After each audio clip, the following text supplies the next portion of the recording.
नमस्कार। हिंदी व्याकरण की कक्षा में आप सभी का स्वागत है। आज हम पढ़ेंगे वाच्य। वाच्य जिसे अंग्रेजी में वॉइस भी कहा जाता है।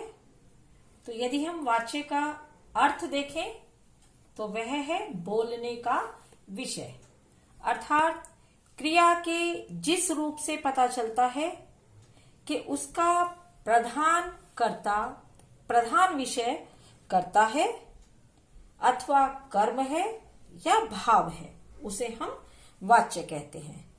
एक उदाहरण ले लेते हैं हम, जैसे सोनिया खेल रही है।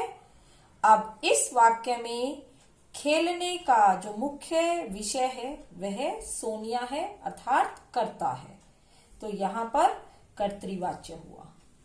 यदि किसी क्रिया में जहां कर्म की प्रधानता होती है वहां कर्मवाच्य होता है, और जहां भाव की प्रधानता होती है उसे हम भाववाच्य कहते हैं। और इस प्रकार यदि हम देखें तो जो वाच्य है उसके मुख्य 3 प्रकार होते हैं: कर्तृवाच्य, कर्मवाच्य और भाववाच्य। अब हम इसके जो एक एक भेद है उसी को समझते हैं। पहला है कर्तृवाच्य।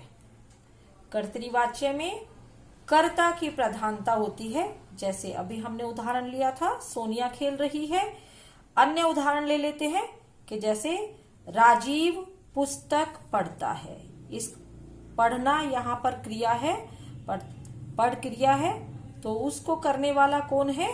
राजीव है। तो राजीव इस क्रिया का कर्ता है, अर्थात यहाँ पर कर्ता की प्रधानता है।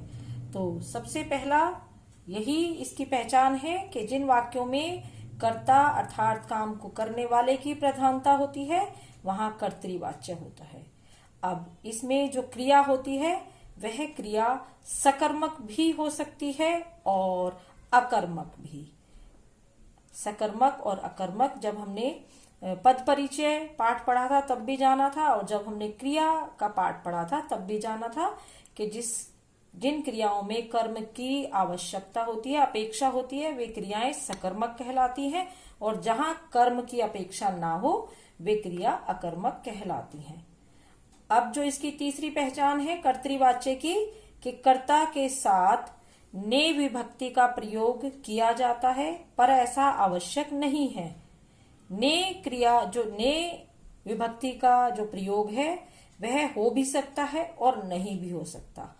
ने विभक्ति का प्रयोग कहाँ होता है? जहां क्रिया भूतकाल में होती है, जैसे किसान ने फसल काटी। जो कार्य हो चुका है, भूतकाल में हो चुका है, तो वहां पर ने विभक्ति का प्रयोग किया जाता है। लेकिन इससे ऊपर वाले उदाहरण में हम देखें तो राजीव पुस्तक पढ़ता है, यहाँ ने नहीं भी लगा हुआ तब भी ये कर्तृवाच्य है। तो कर्तृवाच्य में ने हो भी सकता है और नहीं भी हो सकता, लेकिन ने कहाँ लगेगा? जहां क्रिया भूतकाल की होगी। लेकिन प्रधानता किसकी होती है?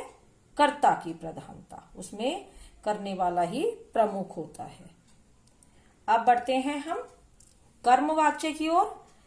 कर्मवाच्य में जैसे कि उसके नाम से ही पता चलता है, जहां कर्म की प्रधानता होती है, यहाँ पर कर्ता गौण हो जाता है और कर्म प्रधान हो जाता है। एक उदाहरण से हम देख लेते हैं कि जैसे हमने यहाँ देखा था कि राजीव पुस्तक पढ़ता है, इसको करने वाला ही प्रमुख था, लेकिन राजीव के द्वारा पुस्तक पढ़ी जाती है। अब ये आप देखिए कि जो इसकी क्रिया है वह कर्ता के अनुसार ना होकर जो इसका पुस्तक है, कर्म है यहाँ, उसके अनुसार हो जाती है। यही अंतर है कि क्रिया किसके अनुसार हो गई?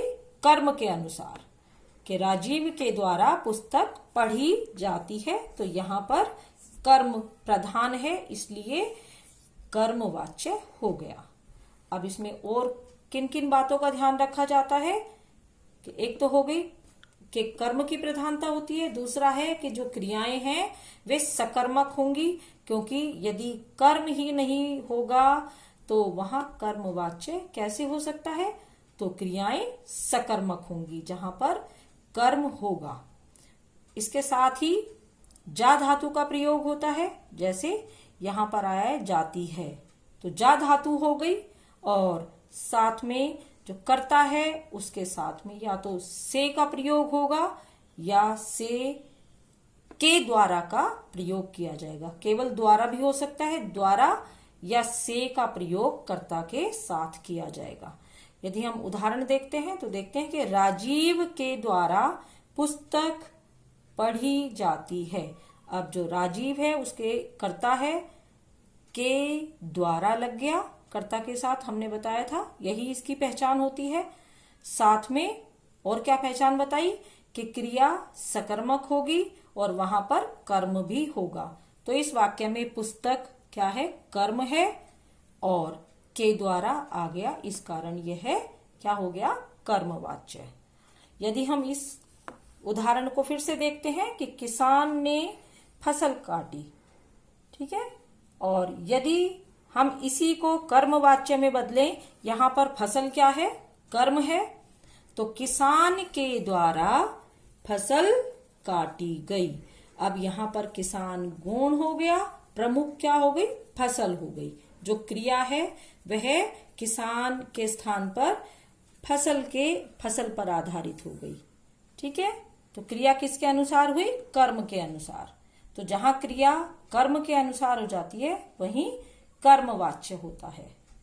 तो कर्मवाच्य की हमने क्या क्या पहचान देखी कि कर्मवाच्य में कर्म की प्रधानता होती है, क्रिया सकर्मक होती है, जा धातु का प्रयोग किया जाता है और साथ में कर्ता के साथ से या के द्वारा का प्रयोग किया जाता है।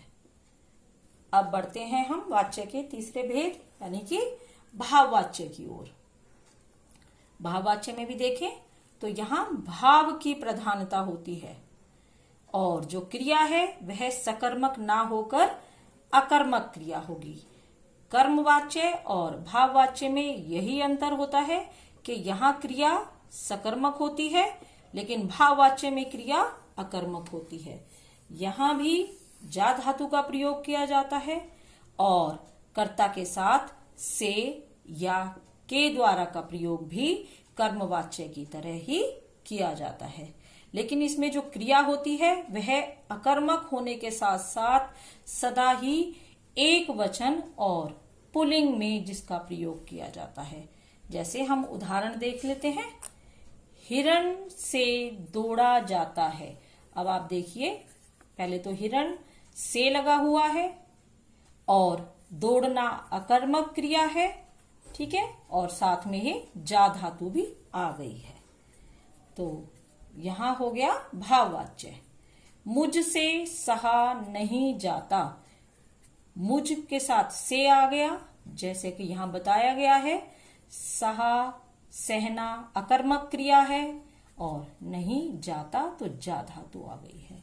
इस प्रकार हमने देखा कि जो भाववाच्य है इनमें भाव की प्रधानता होती है, क्रिया अकर्मक होती है, जा धातु का प्रयोग होता है और कर्ता के साथ से या के द्वारा का प्रयोग किया जाता है और जो क्रिया है वह सदा एक वचन पुल्लिंग में ही होती है। तो ये तो पहचान हुई भाववाच्य की।